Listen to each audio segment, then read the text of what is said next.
플랫폼 기업 산업은 어떤 규칙, 구조로 이루어져 있는데 이 플랫폼을 가지고 있는 이 소유자는, 오너는 규칙을 더 중요하게 생각할 것인가, 사업을 만들어 가고 있는 그 구조를 중요하게 생각할 것인가를 늘 이제 고민을 해야 되는 거죠. 그래서 룰을 너무 빨리 바꾸려고 하다 보면은 이 구조가 무너지게 되고, 구조를 너무 강하게 하다 보면은 룰이 설 자리가 없어지는 그런 극단적인 경우들을 생각해 볼 수 있는데, 진가의 케이스에서 버그를 너무 많이 만들어내 버렸다라는 그 허가 없이 업데이트를 할 수 있는 거, 그게 이 로비오라는 게임 회사에서 예시로 나오는 부분입니다. 이 로비오는 앵그리버드를 만드는 회사거든요.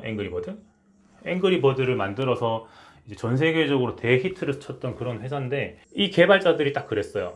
이제 다른 상급자한테 허가를 안 받아도 업데이트를 할 수 있게 만들어 놨고, 그러다 보니까 앱스토어라든지 아니면 플레이 스토어에 있는 피드백을 가지고 거의 실시간으로 업데이트를 하면서 사람들의 니즈를 충족시킬 수 있었다라는 게 플랫폼 게임 산업의 특징 중에 하나가 되겠습니다. 물론 그게 너무 지나치게 많이 바뀌게 되면 버그가 생기게 되고, 그게 걷잡을 수 없어지면 진가처럼 안 좋아질 수도 있지만, 그 다음에 액센스 앤 거버넌스 같은 경우에는 챗 룰렛이라고 혹시 들어보신 분 계신가요? 챗 룰렛.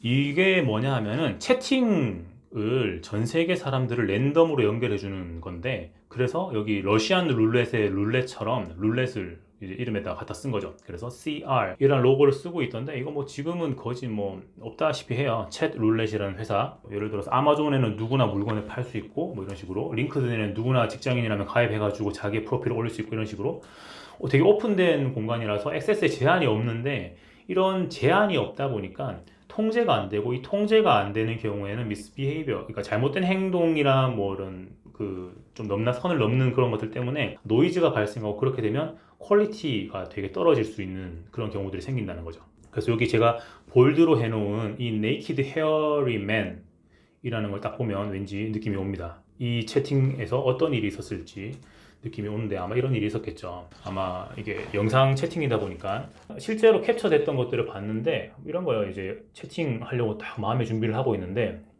이런 사람이 앞에 나타나는 거예요. 그러니까 근데 이 플랫폼 입장에서는 이런 사람이 나오든 뭐 빨가벗고 나오든 이런 것들을 그때그때 그런 통제할 수 있는 그런 기능이 없었으니까, 통제가 안 되는 그런 컨텐츠들 때문에 이 챗 룰렛이 점점 더 무너져 가지 않았나. 지금은 뭐 듣도 보도 못한 그런 게 됐지만, 자, 이런 상대방을 마주하고 있는 이 표정을 보시면 충격을 알 수가 있습니다. 그럼 이런 사람들은 아마 이 플랫폼을 다시 쓰진 않겠죠. 이 컨텐츠가 통제되지 않았기 때문에. 그래서 이런 통제되지 않는 컨텐츠나 드라이버, 우버 같은 경우에는 운전해주는 사람, 이런 퀄리티를 유지하기 위해서는 점점 더 좋은 서비스를 만들어야 되고, 이런 좋은 서비스에서 파지티브 이펙트를 끌어내야 그 안에 있는 구성원들이 갖는 가치가 더 올라가게 되고, 그러면 만족한 사람들 때문에 더 많은 사용자들이 유입하게 되고, 그런 선순환이 일어나는데, 우리가 평소에 타는 뭐 카카오 택시라든지 아니면 타다라든지 이런 것들에서는 기사님들의 평점을 매길 수가 있잖아요. 그러면 그 평점이 쌓이면 기사님들이 뭐 다음 손님을 받는데 영향을 준다든지 이런 제한을 걸어서 기사들의 행동, 뭐 서비스 이런 것들을 좀 더 통제하고 컨트롤할 수 있지 않나라는 생각을 해봤습니다. 그래서 우버를 들어갔더니, 이게 잘 보이시나요? 우버의 드라이버들은 그 등급이 있더라고요. 파트너 골드, 플래티넘, 다이아몬드 이런 식으로 등급이 있는데, 이 등급이 올라가면 올라갈수록 되게 센 인센티브를 받아요. 거리라든지 시간에 거의 뭐 6% 정도까지 더 플러스를 받을 수가 있고, 뭐 팁이라든지 이런 것들, 그 다음에 뭐 어디 차가 찍혔을 때 이걸 꼭 공짜로 고쳐준다네요. 이런 것들. 고객의 피드백을 바로바로 반영한 그런 평가 시스템을 도입을 하게 되면, 그 안에서의 플레이어들의 행동, 컨텐츠 이런 것들 좀 더 통제할 수 있는 효과가 있지 않을까라는 생각을 해봤습니다. 근데 이런 것들은 지금 우리가 사용하고 있는 서비스에는 되게 많이 퍼져 있잖아요. 그래서 이런 것들이 우리가 이미 플랫폼 사회에 살고 있다라는 걸 생각을 해볼 수가 있었습니다. 아까 파지티브 피드백에 대해서 말씀을 드렸었는데, 요거는 이제 네거티브 피드백의 예시가 될 수 있을 것 같아요. 근데 이 리프트라는 차량 호출 서비스도 이제 차량 배차가 되게 실패가 많았나 봐요. 그래서 사람들이 이 차를 얻어 타고 저기까지 가고 싶은데 계속 배차가 안 됐다고 나오는 거예요. No cars available 이런 식으로 계속 사인이 나면은, 이용자들은 이 앱을 핸드폰에서 지워버리겠죠. 이 앱을 핸드폰에서 지워버리면 사용자는 줄어들게 되고, 사용자가 줄어들면 배차받지 못한 기사들은 우보로 넘어가겠죠. 그 피드백 루프가 파지티브냐 아니면 네거티브냐에 따라서 그 플랫폼을 엄청 키울 수 있거나 아니면 순식간에 날려버릴 수 있더라라는 부분이고, 이게 한국에서는 카카오 택시를 부르면 어떨 때는 막 저는 서울역 앞에서 64대한테 보냈는데도 이용 가능한 택시가 없다 그래가지고 서울역에서 연희동까지 걸어간 적이 있습니다. 이러면 제가 카카오 택시를 지워버리겠죠. 하지만 쓰고 있어요. 다른 거 쓸 게 없거든요. 이미 우리는 이 플랫폼 위에 살고 있기 때문에 벗어날 수가 없어요. 그날 많이 걸었습니다.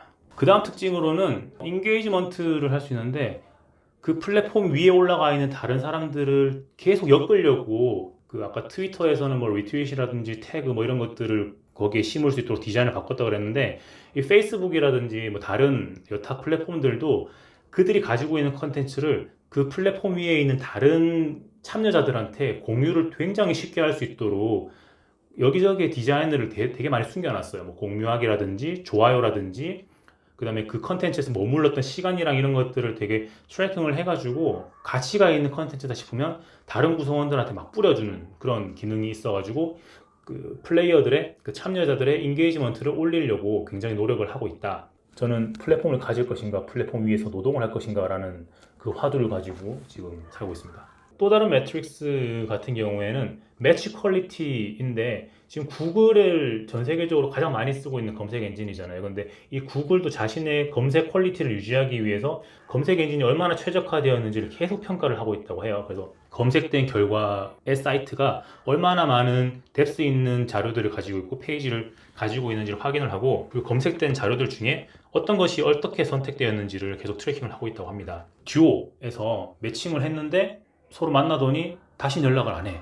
이런 매칭이 잘못된 거죠. 퀄리티가 낮은 거죠. 근데 매칭을 했는데 너무 막 좋아가지고 막 5분에 한 쌍이 결혼한다 그랬잖아요. 그러면 이 매칭 퀄리티가 올라간다. 이런 식으로 생각을 해볼 수도 있겠다. 아까 네이키드 헤어리맨 같은 경우라고도 볼 수 있긴 한데, 네거티브 네트워크 이펙트가 나타나게 되면 부정적인 피드백 루프가 계속 돌기 때문에 가치를 떨어뜨리지 않는 다른 종류의 어려운 문제들이 막 생길 수가 있는 거예요. 그러면 누구나 접속해서 이걸 이용하세요 라고 했는데 사람들이 너무 많이 몰려가지고 접속이 원활하지 않았다. 그러면 그 서비스를 이용하려고 어떤 사이트에 접속했던, 서비스에 접속했던 사람들의 만족도는 굉장히 낮아질 거고, 그러면 이 웹 서비스 자체의 문제가 아니라 트래픽 때문에 생긴 문제인데 이 만족도가 떨어져가지고 그 플랫폼을 이탈해 볼 수도 있겠다.